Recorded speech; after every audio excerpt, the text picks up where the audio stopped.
le numérique introduit dans une spécialité ô combien difficile qui est la reconstructive, c'est notamment la maxillofaciale dans toutes ces pathologies délabrantes, peut changer la donne. Je sais que ça fait depuis les années 2000 que tu réfléchis beaucoup à tout ça, avec d'abord les logiciels qui posent Iris et autres, et puis surtout avec l'introduction de l'imprimante 3D. Et donc c'est un sujet passionnant qui doit nous faire réfléchir sur la médecine ici, mais ici et là-bas, en chirurgie plastique, en chirurgie reconstructive, mais bien entendu dans les autres domaines.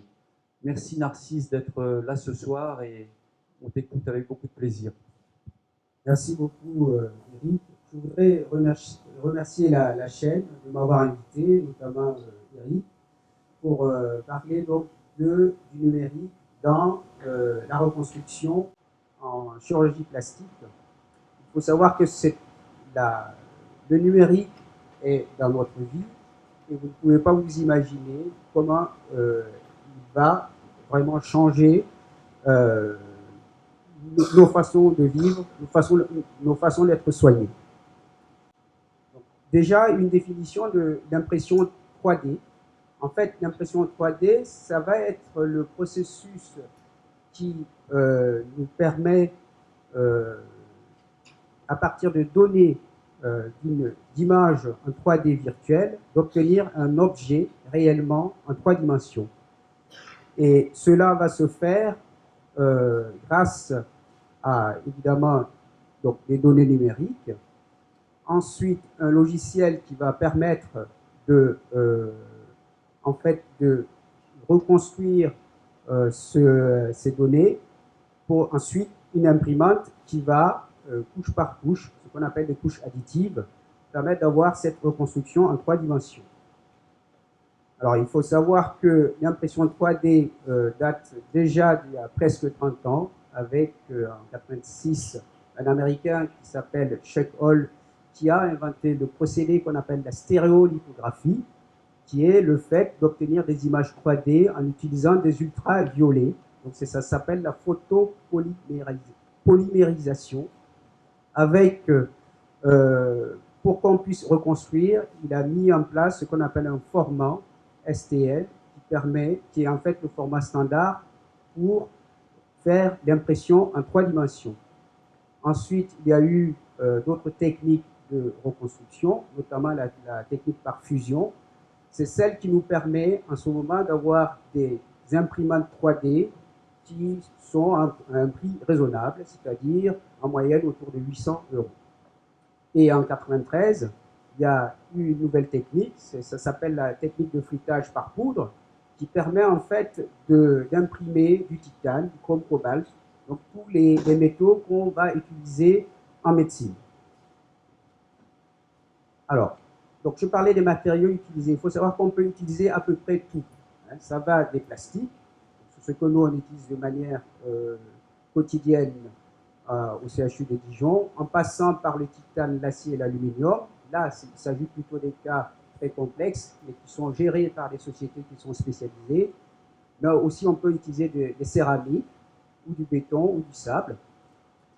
Et on peut aussi utiliser des produits biologiques. Alors, les produits biologiques, ça peut être de la gelée, ça peut être des cellules, et ça peut être encore des molécules, ce qu'on appelle la nano-impression 3D. Alors, l'impression 3D a été utilisée, est utilisée dans plusieurs domaines, notamment dans l'aéronautique, dans l'automobile, ou bien dans la bijouterie. En médecine, elle est surtout utilisée de manière ponctuelle, notamment pour des cas très complexes, comme je le disais. Et c'est pour cela que cela nous a amené à une réflexion d'utiliser cette impression 3D de manière quotidienne afin de soigner les patients. Donc les avantages de l'impression 3D, c'est que cela nous aide à soigner les formes les plus complexes. En plus, cela permet de faire du sur-mesure pour chaque patient. Et en plus, l'avenir va appartenir à ce qu'on appelle la bioimpression. Donc actuellement, ce qu'on fait, c'est qu'on va utiliser cette impression 3D, c'est-à-dire l'image 3D pour des cas complexes, donc qui vont permettre aux chirurgiens de localiser la zone à reconstruire, comme ce cas d'un patient qui est né avec une pathologie congénitale qui a été opérée plusieurs fois, qui avait des problèmes pour ouvrir la bouche, donc avec des problèmes de soins dentaires, et pour s'alimenter aussi. Donc, grâce à l'impression 3D, on va prévoir ce qu'on appelle des guides de coupe chirurgicaux, prévoir l'emplacement des implants au niveau de la mandible dans ce cas-ci. Et donc, dans ce cas complexe, vous voyez, on est capable, grâce donc, aux images 3D, de prévoir ce qu'il y a à remplacer pour permettre aux patients en fait, de retrouver une fonction. Cette même technique permet en fait d'éviter des séquelles liées à l'intervention. Ce que vous voyez ici, en fait, c'est l'implant avec la place pour mettre des vis, mais surtout, le trait rouge que vous voyez, c'est le nerf qui passe dans la mâchoire. Donc, pour éviter de mettre des vis dans cette mâchoire, on peut prévoir avec donc, la 3D. Parce qu'une vis dans le nerf va provoquer des douleurs interminables, et le patient n'aura plus de vie sociale. Ensuite, une fois que tout cela est fait, on voit donc la prothèse avec une partie supérieure et inférieure. On peut même savoir quelle est la taille, la longueur des vis à mettre, le côté, et ensuite, on peut l'appliquer chez le patient.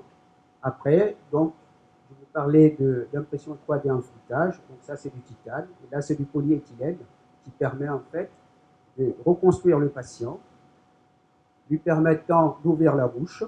Là il s'agit de photos post-opératoires récentes, donc il est toujours assez gonflé. Donc à partir des données numériques 3D, on a réussi à faire une reconstruction qu'on aurait été capable de faire avec les techniques classiques. Alors ensuite, cette patiente qui a été opérée une dizaine de fois d'un cancer de la cavité buccale, en fait, a perdu toute la mâchoire en partie à cause des rayons. Donc, elle a été reconstruite plusieurs fois, et vous voyez qu'elle est incapable de se nourrir, de s'alimenter ou de parler.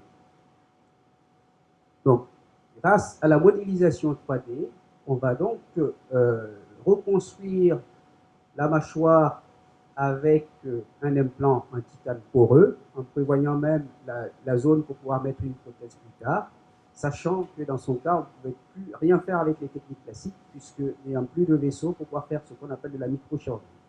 Donc, on prévoit, lorsqu'on a ces images en 3 dimensions, on prévoit ce qu'on appelle les guides de coupe, qui nous permettent là aussi de visualiser là où sort le nerf qui traverse la mâchoire, afin d'éviter les névralgies, c'est-à-dire les douleurs post-opératoires.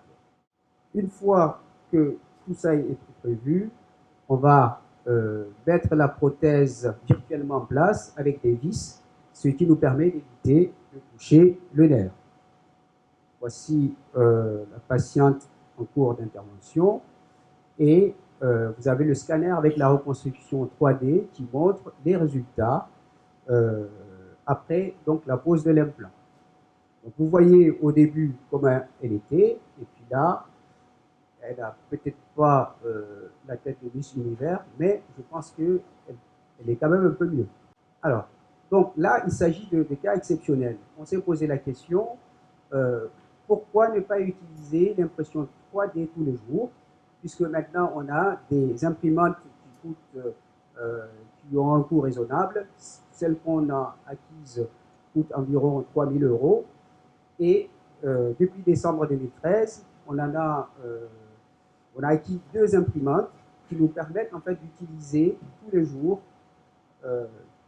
l'impression 3D pour la prise en charge. Donc, que faut-il pour imprimer les données d'un patient? Donc, il nous faut déjà l'ordinateur qui est là pour pouvoir entrer les données numériques, avec évidemment un écran qui permet de visualiser, un logiciel qui va nous permettre de traiter Et ce logiciel est relié à l'imprimante 3D qui est ici. Et là, ce que vous voyez, c'est le plastique qui nous permet d'imprimer. Donc, il y a différentes couleurs. Alors, donc, grâce au logiciel dont je vous parlais, sous format SLT, cela va nous permettre de visualiser, allez-y, à chaque fois vous appuyez, et de pouvoir faire des reconstructions en 3 dimensions. Donc, cela permet de changer de couleur, de regarder s'il n'y a pas d'artefact, avant de pouvoir de pouvoir préparer la reconstruction. Comme vous le voyez au niveau de la mandibule, il s'agit en fait d'un patient qui avait eu un cancer de la cavité buccale, qui a été irradié, qui présente une nécrose de la mâchoire, ce qu'on appelle une ostéoradionécrose. Alors, ensuite, on va transférer les données. Ensuite, on va transférer les données à l'imprimante 3D qui va commencer à travailler. Une impression en moyenne dure entre 3 heures et peut aller jusqu'à 24 heures en fonction de ce qu'on voudra faire comme reconstruction et de la précision. Donc là, c'est la buse en fait qui imprime. Et là, il s'agit d'une mandibule qui imprime. Excusez-moi pour le reflet parce que on filme directement sur l'écran. Ensuite, au fur et à mesure que la machine imprime, ce que vous voyez, ce qui ressemble à des sortes d'alvéoles, en fait, comme la machine ne peut pas imprimer du vide, elle va imprimer en même temps des sortes d'alvéoles pour maintenir la structure qui est en train d'être imprimée. Mais lorsqu'on regarde, on devine quand même le massif facial qui est en noir, qui est en train d'être imprimé.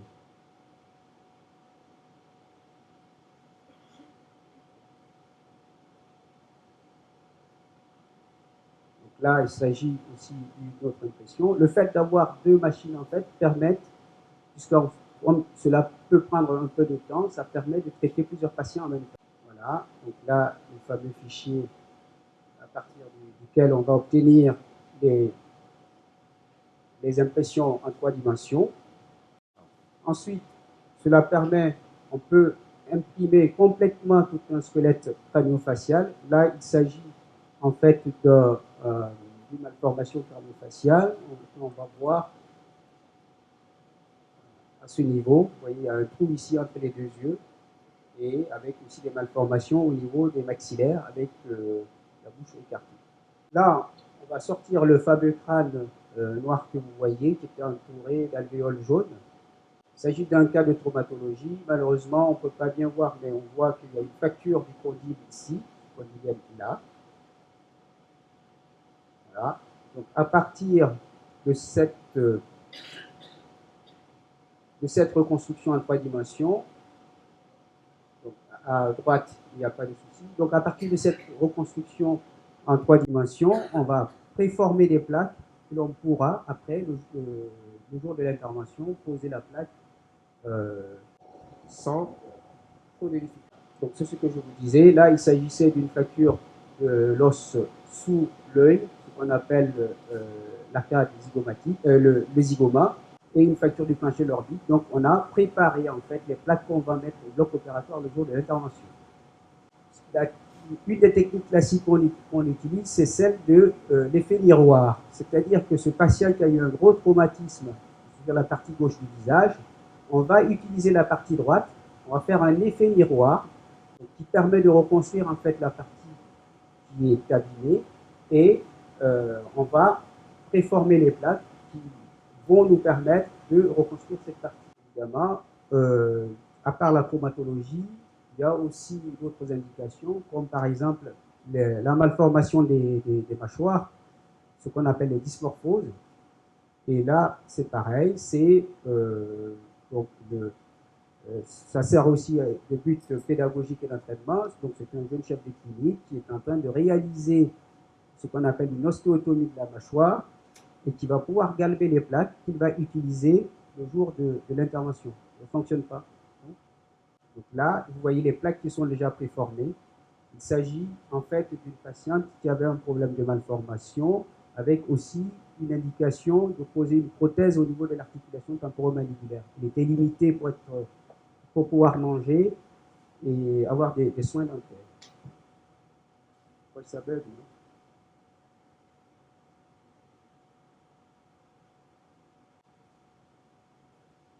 Voilà. Donc, si vous voulez, en fait, on gagne un temps opératoire. Le fait de pouvoir préformer ces plaques, de les envoyer stérilisées et de les avoir le jour de l'intervention. Donc là, le côté gauche, c'est là où on devrait mettre la prothèse.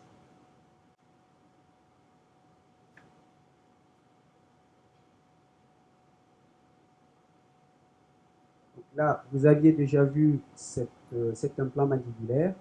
En fait, nous avons préparé cette intervention en imprimant la partie supérieure donc, de la patiente et la mandibule, et on a mis l'implant en place pour voir où est-ce qu'il fallait vraiment mettre les vis afin d'éviter d'abîmer le nerf.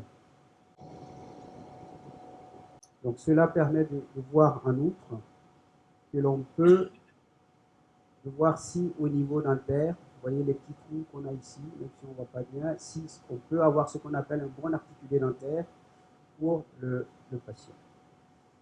Alors, une autre façon d'obtenir des images en 3D qui commencent à poindre, c'est le microscanner 3D qui coûte à peu près 500 €. Et en fait, il s'agit d'un scanner. Il suffit simplement de tourner autour du patient et on va obtenir des images que l'on va modéliser et que l'on va pouvoir imprimer pour, donc, qu'on va pouvoir imprimer. Et évidemment, vous voyez l'intérêt que cela peut avoir. Par exemple, on peut s'en servir pour faire des guides chirurgicaux. Ou on peut s'en servir pour montrer aux patients l'intervention, les résultats de la future intervention. Donc là, par exemple, c'est le dernier qu'on a acheté avec donc le scanner. On demande simplement à ce que ça prend une minute et on obtient des images comme ça que l'on peut imprimer. Là, pour l'instant, on est en cours de demande de fonds pour commencer des études afin de voir ce que cela peut apporter. Donc, dans l'utilisation quotidienne, l'utilisation de la 3D nous permet de traiter des cas complexes. La 3D nous permet aussi de pouvoir mieux renseigner le patient, parce que lorsqu'on lui montre son visage ou son crâne et qu'on lui dit ce qu'on va faire comme intervention, il comprend mieux, il adhère mieux. Ensuite, ça sert aussi de pédagogie pour les jeunes chirurgiens en formation et cela permet de limiter le temps opératoire puisque tout a déjà été presque fait avant l'intervention. Donc, il s'agit d'un challenge qui permet de traiter et de réparer sur mesure, mais le problème qui va se poser, vous avez vu, on traite simplement d'os, mais petit à petit, vous vous doutez bien qu'il va y avoir le problème de pouvoir restituer les tissus qui manquent, c'est-à-dire une restitution ad integrum, et d'où la notion de bioimpression qui est en cours. Donc, il s'agit de l'impression de tissus biologiques. Et la société, en fait, qui est en pointe, c'est la société Organovo, qui est une société américaine basée à San Diego, et qui donc, a imprimé plusieurs tissus. Et petit à petit, il y a une nouvelle spécialité médicale qui est en train de poindre, c'est la médecine régénérative. Et en fait, il va y avoir deux types de bioimpression. C'est-à-dire le fait, si on a besoin d'un rein, on va l'imprimer en dehors de l'organisme pour l'implanter. C'est la bioimpression indirecte. Sinon, on peut imaginer des imprimantes qui vont imprimer directement les tissus qui manquent sur le corps humain. Donc là, vous avez un des exemples d'Organovo avec une impression du cœur, mais ça, ce cartilage auriculaire a été imprimé, d'accord, et a été aussi mis en place chez un patient. Là, il s'agit de valves cardiaques qui ont été imprimées. Ensuite, c'est ce que je vous disais, imaginons, par exemple, au lieu de faire une greffe de peau sur une perte de substance, on peut avoir une impression dans le futur, avoir une imprimante qui va nous imprimer. Sachez qu'il y a déjà des machines qui ont réussi à imprimer l'équivalent des derniers artificiels. Et pourquoi pas imprimer au niveau du visage pendant qu'on y est. Pour tout dire, à partir des données de l'imagerie, il y a un traitement informatique qui se fait. L'impression 3D pour utiliser soit pour la chromatologie ou pour la chirurgie ou autre chose. Et sinon, on peut faire une bioimpression qui sera soit directe, soit indirecte. Alors le rêve, c'est à partir de l'ADN, on imprime l'organe que l'on souhaite et on l'implante, voire pourquoi pas. Si, au lieu de tuer une vache, on prélève son ADN et on imprime directement un steak, pourquoi pas. On peut aussi prendre simplement des protéines pour imprimer. Ça semble être utopique, mais c'est des choses qui commencent déjà à se faire. C'est-à-dire qu'à partir de la gelée, on imprime des choses qui ressemblent à des fraises, à des cerises, avec le même goût, etc. Et l'homme, pareil, vous voyez l'évolution. Donc, on a commencé là, ensuite on évolue, il manque une jambe, on prend de l'ADN, puis on va imprimer la jambe et on greffe. Mais, et si un jour un virus venait changer tous nos rêves, qu'allons-nous faire?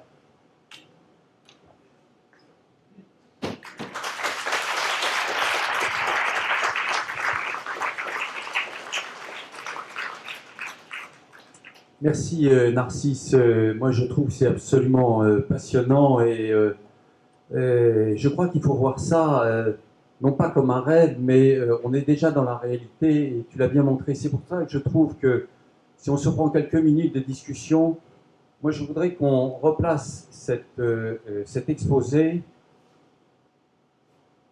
à la chaîne de l'espoir et peut-être dans la chaîne du savoir. C'est-à-dire ce qui semble de la science-fiction peut complètement changer nos façons d'être et nos façons de faire au niveau de la chaîne de l'espoir. Lorsque l'on voit les exemples que tu as présentés de reconstruction, alors je n'irai pas très loin dans la spécialité, je pourrais faire des erreurs d'anatomie, mais de remplacement du plancher de l'orbite, des sinus, on pense tout de suite, et je suis certain que Marc a pensé, on pense au Noma, avec cette destruction absolument abominable de ces enfants, et probablement que vous nous en parlerez. Mais on pense également que lorsque tu nous parles du scanner 3D, j'avoue que moi je trouve ça absolument inimaginable. C'est-à-dire que on pourrait imaginer, et moi je crois qu'il faudrait avoir une cellule de réflexion au sein de la chaîne de l'espoir, de croire que toute cette science-fiction, elle peut permettre de faire un bond comme on l'a vu par exemple lorsqu'on est à Kaboul ou lorsqu'on est au Togo. Ils n'ont pas de téléphone, je dirais, je l'appelle filaire, mais ils sont tout de suite sur le mobile, sur le 5S ou le 6, je ne sais pas quoi, le 6. Mais c'est-à-dire qu'on pourrait parfaitement imaginer que tout ce que tu nous as exposé là tout de suite, c'est une économie de coûts considérable. C'est inimaginable ce que ça peut entraîner. Et moi, je suis sûr qu'il faut qu'on réfléchisse à ce que dans notre pratique, lorsque tu vas au Burkina, lorsqu'on va au Togo, lorsqu'on va à Kaboul ou au Cambodge, je veux dire, c'est déjà d'avoir cette réflexion. Et donc, je voulais savoir ce que tu en penses et notamment, je ne peux pas m'empêcher d'évoquer le Noma. Merci. En fait, ça me rappelle lorsque j'ai commencé l'émission humanitaire, on disait pas de microchirurgie parce que c'est très compliqué, on est en Afrique, et ça sera forcément un échec. Maintenant, quand on y va, régulièrement, on en fait. Ça veut dire que, au fur et à mesure, on a intégré qu'on peut appliquer les techniques qu'on fait ici lorsqu'on fait la chirurgie du Noma. Alors, quant à l'impression 3D, oui, évidemment, on peut l'utiliser en Afrique parce que les coûts vont encore baisser. Et on pourra donc pouvoir, en plus c'est pas très gros, donc on peut l'utiliser facilement en mission, oui. Là où il va vraiment y avoir un vrai apport pour le Noma, ça va être vraiment la bioimpression. Mais là, on est encore au début, voilà, puisque souvent le Noma est quand même cause quand même des dégâts qui sont pluricellulaires, qui sont composites. Voilà. Alors que l'utilisation quotidienne de la 3D, c'est surtout par rapport à l'os. Pour les organes qui bougent, quelles sont vos perspectives d'avenir? Je pense au cœur. Ben, pour l'instant, ben, c'est simplement avec les scanners 3D, on peut arriver à reconstituer le cœur, hein, parce que même avec, quand on prend un scanner thoracique, on rentre simplement les données dans le logiciel Osiris, on arrive à reconstituer le cœur.